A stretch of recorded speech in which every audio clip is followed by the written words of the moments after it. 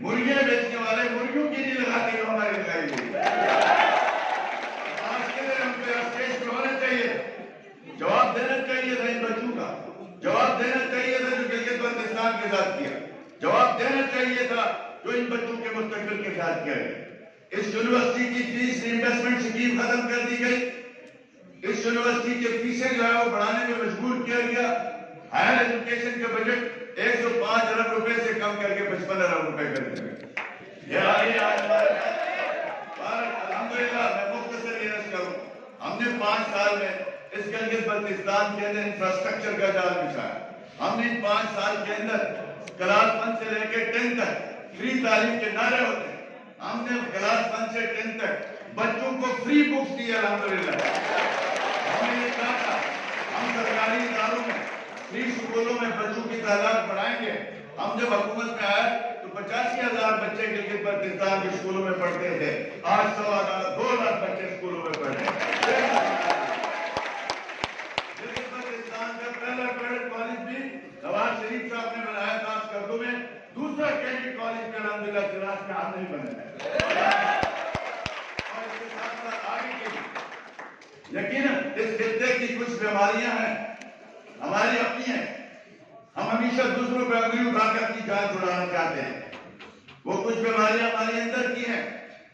کوئی کسی نے کہا تھا, خود کہا تھا, عمر بھر ہی غلطی میں گزر گئی غالب, دھول چہرے پہ تھی اور معائنہ صاف کرتے رہے.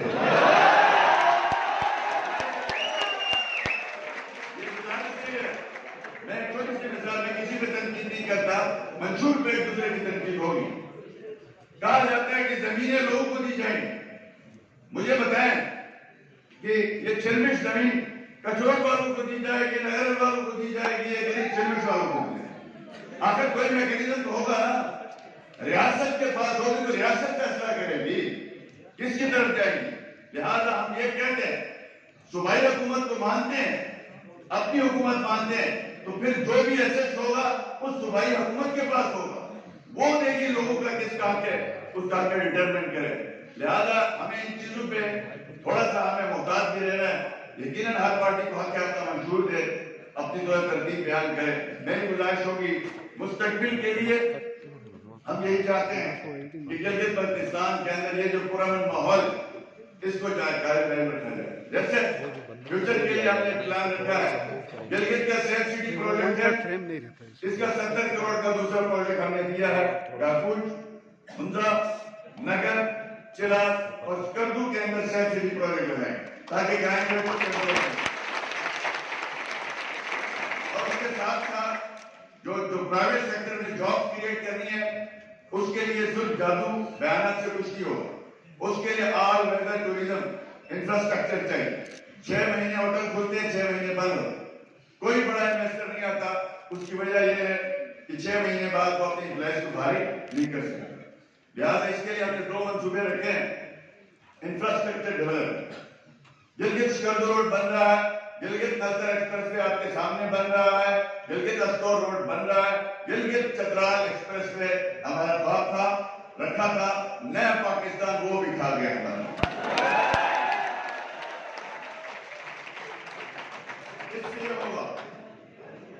اس لیے ہوگا دیکھیں جب آپ کے تمام علاقوں میں ایکسس مل جائے گی تو سردیوں میں آپ کا نلتر, آپ کا پھنڈر, آپ کا میرمرگ یہ سوئٹزرلینڈ کا منظر پیش کرتے ہیں.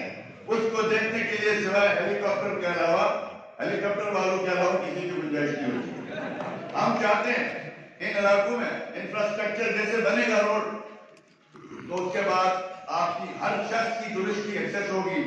ہم جب گورنمنٹ میں آئے تھے جی بی کے اندر ٹوٹل 4,200 ہوٹلز کے رومز تھے. آج مجھے بتاتے خوشی ہے 24,982 ہوٹلز کے کمرے ہیں. اگر ایوریج سال میں 100 ہوٹل نہیں بن رہے ہیں تو 100 ہوٹل بن گئے تو کم سے کم 1,000 جابز کو پروٹیکٹ کرتے ہیں. تو یہ ایک نظام ہے. اور اس کے ساتھ ساتھ چونکہ جب سردی آتی ہے تیسرا بڑا پرابلم ہوتا ہے. ہمیں یہ گورے بھائی کہتے ہیں ہمیں سردی سے ڈر نہیں لگتا, ہم پوچھتے سردیوں میں کیوں نہیں آتے, وہ کہتے ہیں ہمیں سردیوں سے ڈر نہیں لگتا. ڈر اس بات کا ہوتا ہے کہ 4 بجے ہم جس مرضی سردی سے گزرے ہم آئے تو ہمیں کم سے کم ہیٹر مل جائے اور ہاٹ شاور مل جائے، لیکن یہاں وہ دستیاب سردیوں میں پرابلم ہوتی ہے. کیوں؟ ہمیں افسوس ہے کہ یہاں بڑے بڑے قومی منصوبے اپنی عصبیت کی نظر کر دیا گیا، اپنی ذاتی اناؤں کے نظر کر دیے گئے. ڈیولپمنٹ پروجیکٹ کے پیچھے عدالتوں سے اسٹے لیے گئے ہماری سیاسی جماعتوں کی طرف سے، ہمیں افسوس ہوتا ہے. دوسرا اس کے ساتھ ساتھ یعنی انفراسٹرکچر ڈیولپمنٹ اور توانائی کے بحران کا خاتمہ. توانائی کے بحران کے خاتمے کے لیے ایک حل یہی ہے کہ آپ ہائیڈرو پاور پروجیکٹ کو بڑھائیں.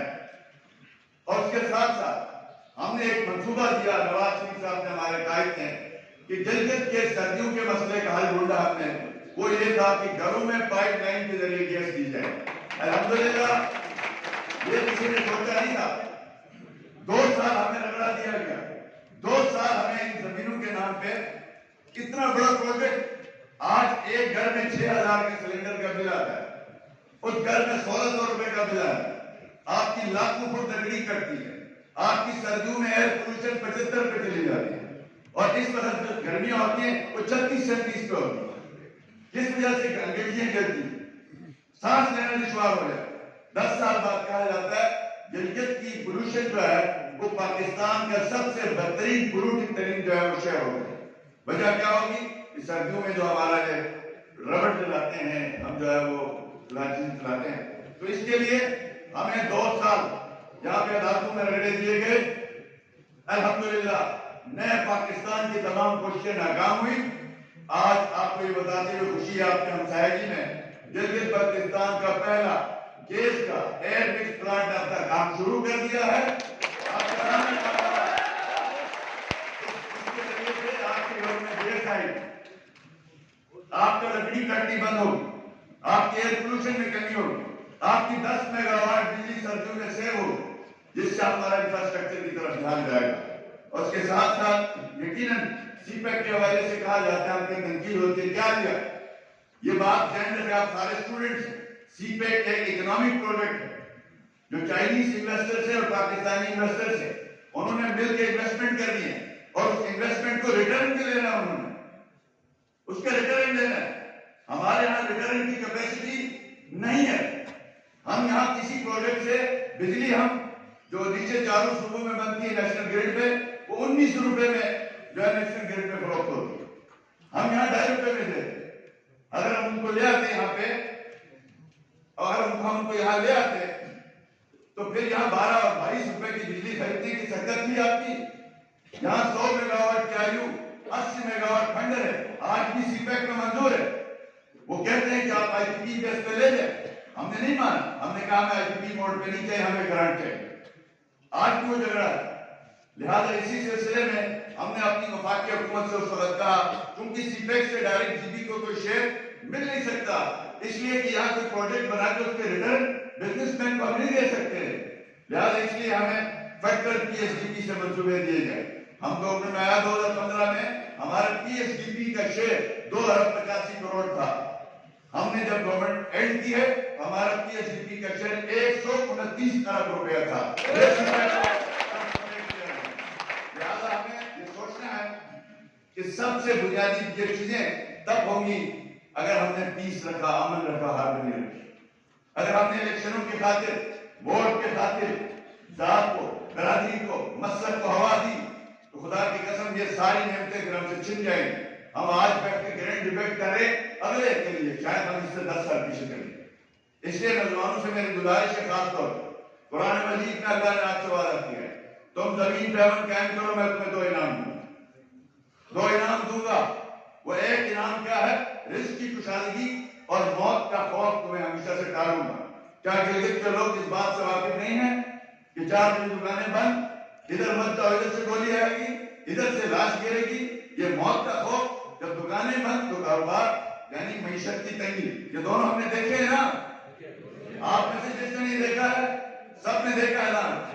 لیکن تو پھر دوسری طرف اللہ میاں نے کہا ہے اگر تم زمین پہ امن قائم کرو گے تو پھر ایک انعام بھی ملے گا. انعام کیا ہوگا؟ رزق کی کشادگی اور موت کے خوف سے تمہیں نجات دلاؤ.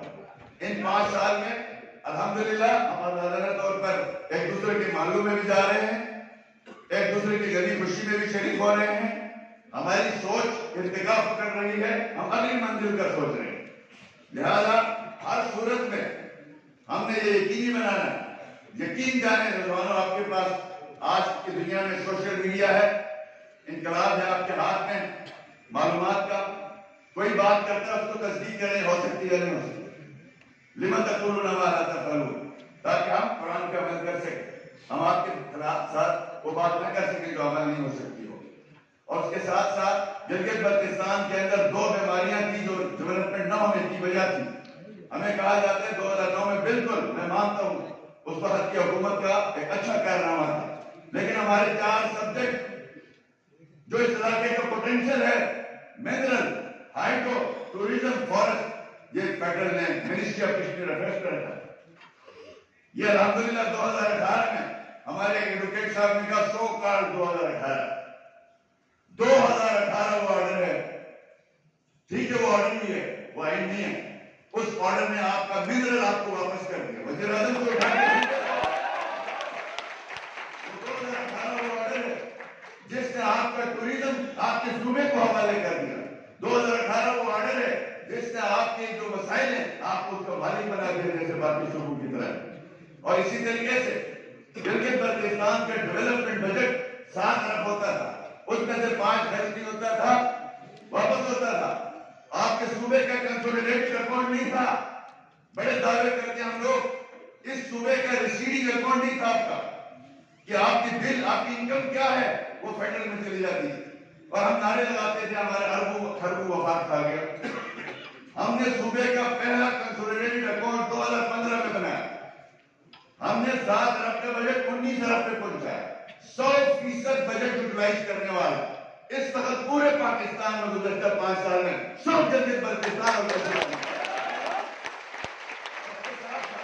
ہم نے گلگت بلتستان اس بجٹ کی یوٹیلائزیشن کی نہ ہونے کی دیوالیاں ڈھونڈی. بجٹ لیس ہوتا تھا فیڈرل میں، اب اگر بجٹ خرچ نہیں ہوا تو صوبے میں لیس ہوتا ہے. دوسرا ہم نے بیماری ڈھونڈی، اپنی انکم، اپنے ریسورسز. میرا صحیح مثال، غریب مولا مسئلہ کو اسپنڈن نہ. تو آپ فائنینشلی ساؤنڈ نہیں ہے، پولیٹیکلی ساؤنڈ کیسے ہو سکتے ہیں؟ اس کی طرف اٹھنے والا ہر قدم ہم لوگ مخالفت کرتے ہیں. آپ 8 لاکھ تنخواہ لینے والے کو ٹیکس سے مستثنا دلانا چاہتے ہیں. آپ 6 کروڑ روپیہ پینشن لینے والے سے اس کو ٹیکس سے استثنا دلانا چاہتے ہیں. تو کیسے نظام چلے گا؟ ہم جب آئے، صوبے کی ٹوٹل ریسیٹس، انکم، بجلی کا بل، یوٹیلیٹی بلز، یہ سارے ملا کے 16 کروڑ صوبے کی انکم تھی. صوبے کی انکم سن لیں، صوبے کی ٹوٹل انکم 16 کروڑ. الحمدللہ ان 4 سال میں وزیر بغیر ٹیکس لگائے، بغیر کوئی نئی چیز کیے، ہم نے ان 5 سال میں آپ کی 16 کروڑ کی انکم کو 128 کروڑ روپے میں پہنچایا.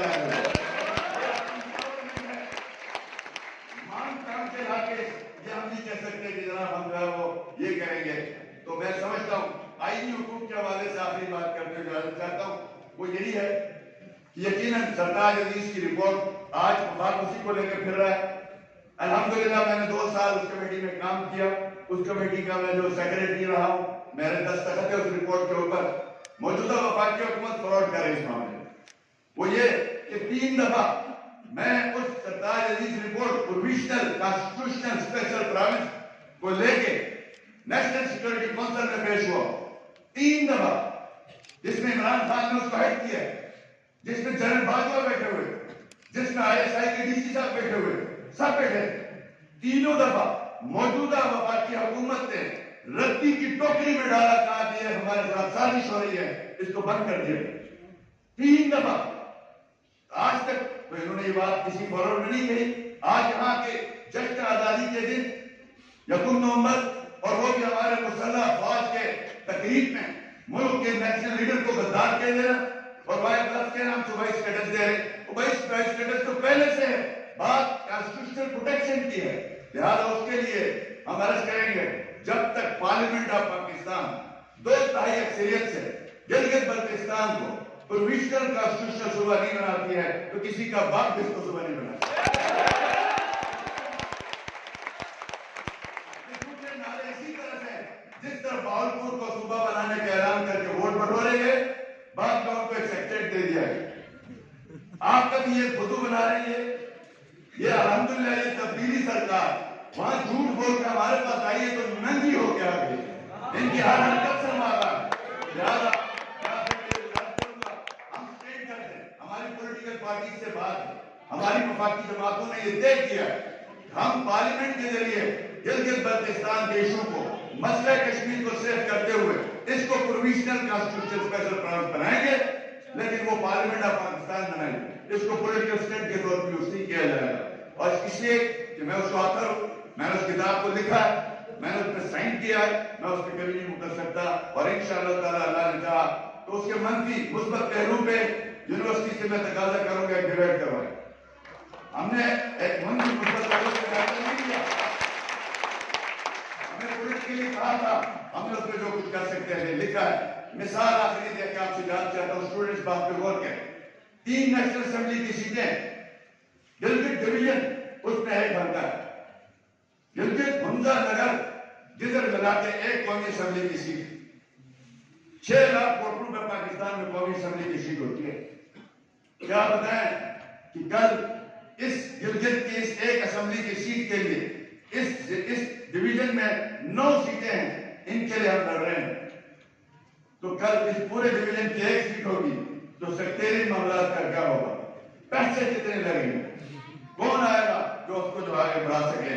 تو بھارت ہمیں ہر پہلو کو کھلے دماغ کے ساتھ پبلک سے شیئر کرنا چاہیے، اور میں سمجھتا ہوں پروویژنل کانسٹیٹیوشنل اسپیشل پروونس کے حوالے سے جذبات سے نکل کے ہمارے عام آدمی کے لیے فائدہ کیا ہے، ہمارے خاص آدمی کے لیے کیا فائدہ ہے، اس کو غور و خوض کرنا چاہیے۔ اور انشاءاللہ تعالیٰ ہم نے 5 سال پہلے جو ترقی یافتہ گلگت بلتستان، پرامن گلگت بلتستان، خوشحال گلگت بلتستان کا کچھ خواب پورا کیا ہے، اگلے 5 سال میں اس کو مکمل کرے گا۔